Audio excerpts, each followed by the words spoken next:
Lizzie présente Pandémia de Franck Tillier. Lu par Jérémy Covillo.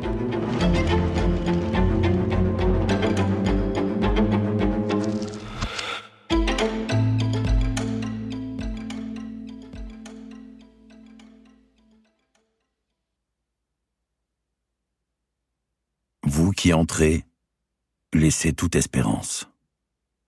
Dante, la Divine Comédie. Enfin, l'utilisation du vivant pour détruire d'autres êtres vivants porte une charge émotionnelle liée au fondement même de notre espèce, et peut paraître une violation ou une transgression par l'homme d'un tabou de la vie. Patrick Berch, L'histoire secrète des guerres biologiques. Prologue. Le premier son qu'entendit Gabriel fut le cliquetis de la chaîne menottée à sa cheville gauche. La douleur sous son crâne était abominable. Recroquevillé sur le flanc, il fit glisser ses doigts sur la surface métallique qui lui entaillait la joue droite. Il devait s'agir d'une grille de ventilation en acier, l'un de ces trucs qui soulèvent les robes des filles lorsqu'elles marchent dessus. Gabriel aimait bien ces grilles-là d'ordinaire. Il devina que de l'eau circulait dessous. Où l'avait-on emmené et pourquoi? Il cuvait encore son mauvais vin, mais il se souvenait avec exactitude de cette silhouette noire, jaillie de nulle part sous le pont.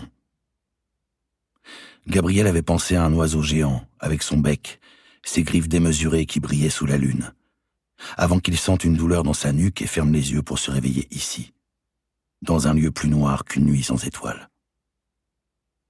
Il se redressa dans l'obscurité et une odeur très forte lui monta aux narines. De la menthe. Oui, ça sentait la menthe fraîche. Il se courba non sans difficulté vers sa cheville prisonnière et essaya de se libérer, quand une infime lueur se mit à briller derrière lui. Il devina la flamme d'une bougie, un halo de lumière aussi timide qu'une bulle de savon qui lui donnait l'impression de voir son environnement à travers un filtre sale. Il ne distinguait que des parcelles de réalité. Un morceau de plafond, un quadrillage de grille, un bout de mur. Il roula ainsi des yeux jusqu'à ce qu'un bruit inquiétant l'immobilise. Ça venait de l'autre côté de la source lumineuse, dans la diagonale opposée à celle où il se trouvait. Gabriel voulut se relever, mais un tourbillon dans sa tête l'en empêchait. Alors il resta dans la même position, sur la défensive, comme un chien prêt à bondir. Il picolait beaucoup, n'avait plus l'esprit très vif, mais il savait sentir le danger. Au fil des ans, son instinct de survie s'était développé, et Gabriel n'était pas du genre à se laisser faire. Très vite, il comprit que l'étrange bruit était celui d'une chaîne. Une autre chaîne. Une main pénétra dans la sphère de lumière. 5 doigts implorants, d'abord raides, qui se recroquevillèrent pour saisir l'obscurité. Gabriel ne voyait que cette main qui cherchait à atteindre la bougie, et il comprit qu'elle n'y arriverait pas. De l'autre côté devait se tenir quelqu'un qu'on avait sans doute enlevé et emprisonné comme lui. Avec prudence, il se traîna sur la grille en métal qui lui meurtrissait les paumes et les genoux. Il fut stoppé net par sa propre chaîne, tendue au maximum. Alors, lui aussi lança son bras droit vers la bougie, à l'instar de la main qui s'accrochait à présent à la grille, comme pour l'arracher. Mais il ne put toucher ni la bougie ni la main, désormais ouverte devant lui.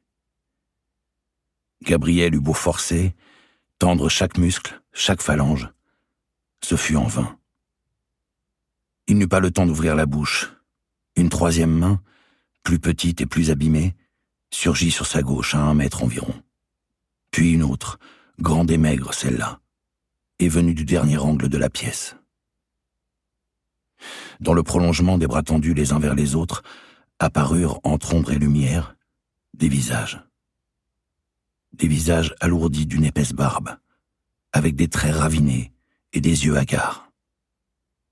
Dans leur champ de vision se dessina alors la silhouette d'un dernier homme.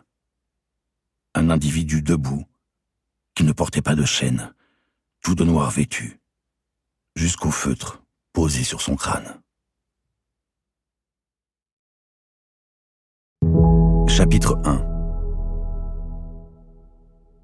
Vendredi 22 novembre 2013. Amandine Guérin observait une petite colonie de bactéries à grammes négatifs, quelques centaines d'unités d'Escherichia coli, sous les lentilles d'un microscope à fort grossissement. Les organismes, colorés par le violet de gentiane, mesuraient à peine 3 millionièmes de mètre et barbotaient dans leur solution nutritive. La microbiologiste se recula de la paillasse et laissa la place à son stagiaire. « Tu vas voir, là, elles sont un peu stressées. » Elle devina que derrière son masque respiratoire, Léo n'en menait pas large. Il approcha ses yeux bleus des oculaires.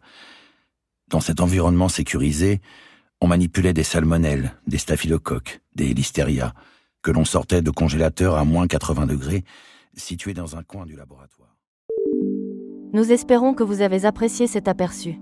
Pour continuer à écouter ce livre audio sur Google Play Livres, utilisez le lien dans la description de la vidéo.